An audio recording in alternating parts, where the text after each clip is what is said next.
Students, हम hydrochloric acid के different chemical reactions देखेंगे और सबसे पहला रिएक्शन जो हम देखेंगे वो ये है कि हाइड्रोक्लोरिक एसिड वाटर के साथ किस तरह रिएक्ट करेगा। ठीक है, इसमें हम देखते हैं कि हमारे पास एक रूल होता है कि हम एसिड के अंदर कभी वाटर नहीं डालते। ठीक है, हम जो है हमारे पास अगर यहाँ पे एक लेट सपोज ये एक मेरे पास बीकर है, ठीक है, इसके अंदर मेरे पास क्या चीज मौजूद है, इसके अंदर हम डाल लेते हैं एसिड। ये एसिड मौजूद है इसके अंदर अगर ऑलरेडी, ठीक है, तो इसके अंदर जो है वो हम इसके अंदर वाटर कभी भी ऐड नहीं करेंगे। ठीक है, ये चीज जो है वो डेंजरस होती है।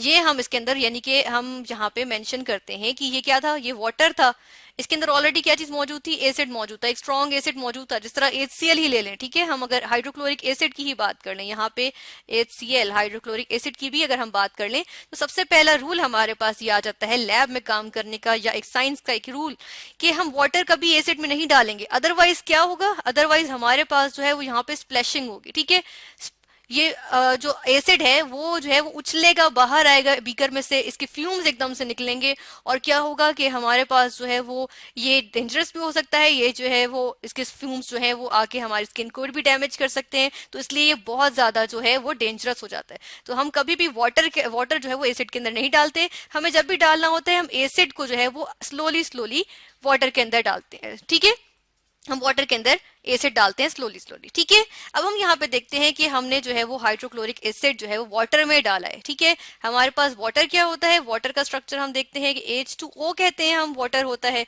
और H2O को अगर हम खोल के लिखें तो ये ऑक्सीजन है। इसके आउटर मोस्ट शेल में कितने इलेक्ट्रॉन्स हैं, इसके आउटर मोस्ट शेल में हमारे पास 6 इलेक्ट्रॉन्स है, 1 2 3 4 5 और ये 6। ठीक है, या इसको हम इस तरह से बना लेते हैं कि यहाँ पे 1 2 3 4 और इस एक हम जो है वो इलेक्ट्रॉन को हटा देते हैं यहाँ से, ये हमारे पास आ गया। ठीक है, ये 6 इलेक्ट्रॉन्स हो गए इसके आउटर मोस्ट शेल में। अगर ये दो हाइड्रोजन्स के साथ जो है वो अटैच हो जाए, बॉन्ड बना ले, ठीक है, जिस तरह से ये कोवलेंट बॉन्ड्स यानी शेयरिंग के बॉन्ड्स बना लिए इसने। ठीक है, तो क्या हुआ, ये हमारे पास वाटर का स्ट्रक्चर आ गया और ऑक्सीजन का ऑक्टेट कंप्लीट, हाइड्रोजन के डुप्लेट कंप्लीट। ठीक है, दोनों हाइड्रोजन के डुप्लेट कंप्लीट, तो ये हमारे पास वाटर का स्ट्रक्चर आ गया, डॉट एंड क्रॉस मॉडल आ गया। ठीक है, HCl का हाइड्रोक्लोरिक एसिड का देख लेते हैं।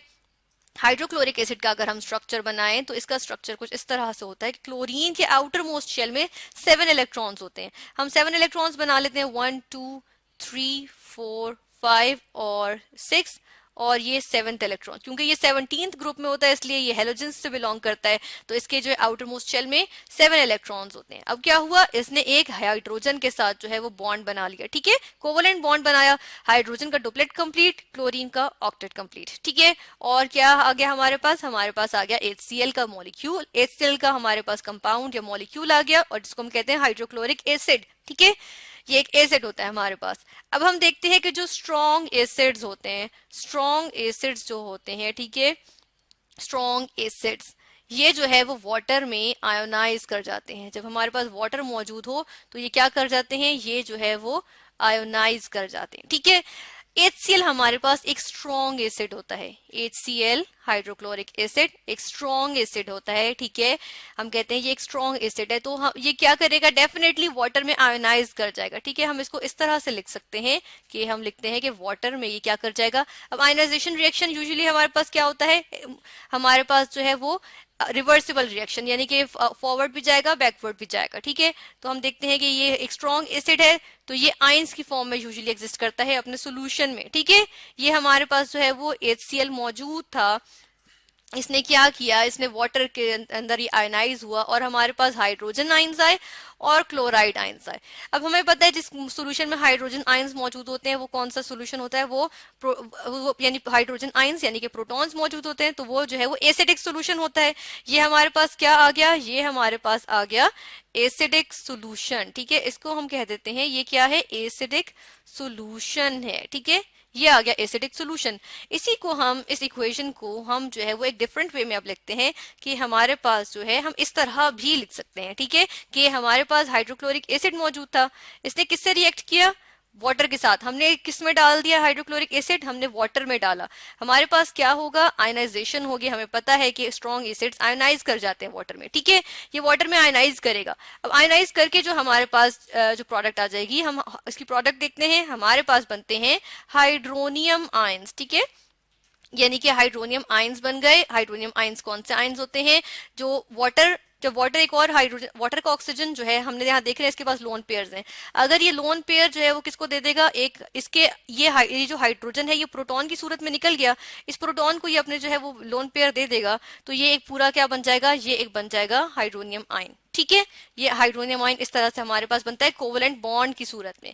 और दूसरी चीज हमारे पास क्या बनेगी? यहाँ हमारे पास आ जाएगा क्लोराइड आयन। ठीक है, तो ये एक्वस फॉर्म में और ये भी एक्वस फॉर्म में, क्योंकि ये आयंस जो है वो वाटर में मौजूद हैं। ठीक है, तो ये हमारे पास आयोनाइजेशन हो गई है और हम देख रहे हैं कि हमारे पास क्या प्रोडक्ट्स आई हैं, हमारे पास आयंस आ गए हैं। ठीक है, आयंस की फॉर्मेशन क्या होती है? आयोनाइजेशन। और स्ट्रॉन्ग एसिड था, क्योंकि हाइड्रोक्लोरिक एसिड एक स्ट्रॉन्ग एसिड था, इसलिए ये वाटर में आयोनाइज हो गया। ठीक है, हमने वाटर में जो है वो हाइड्रोक्लोरिक एसिड डाला, जो हमने बड़ी केयरफुली डाला, और हम देखते हैं कि इसके आयंस बन गए। ठीक है, हाइड्रोनियम आयंस और क्लोराइड आयंस, हम कह सकते हैं अगर हाइड्रोनियम आयन को भी हम देखें तो ये किस तरह से होता है? ये हाइड्रोनियम आयन है और ये वाटर में इसका भी रिवर्सिबल रिएक्शन होता है। किस तरह से? कि ये क्या देता है? ये हमारे पास जो है प्रोटॉन देता है और वाटर देता है। ठीक है, तो हमने देखा कि हाइड्रोक्लोरिक एसिड जो है वाटर के साथ जो है वो वाटर में जाके आयंस बना देता है और इसकी आयनाइजेशन हो जाती है।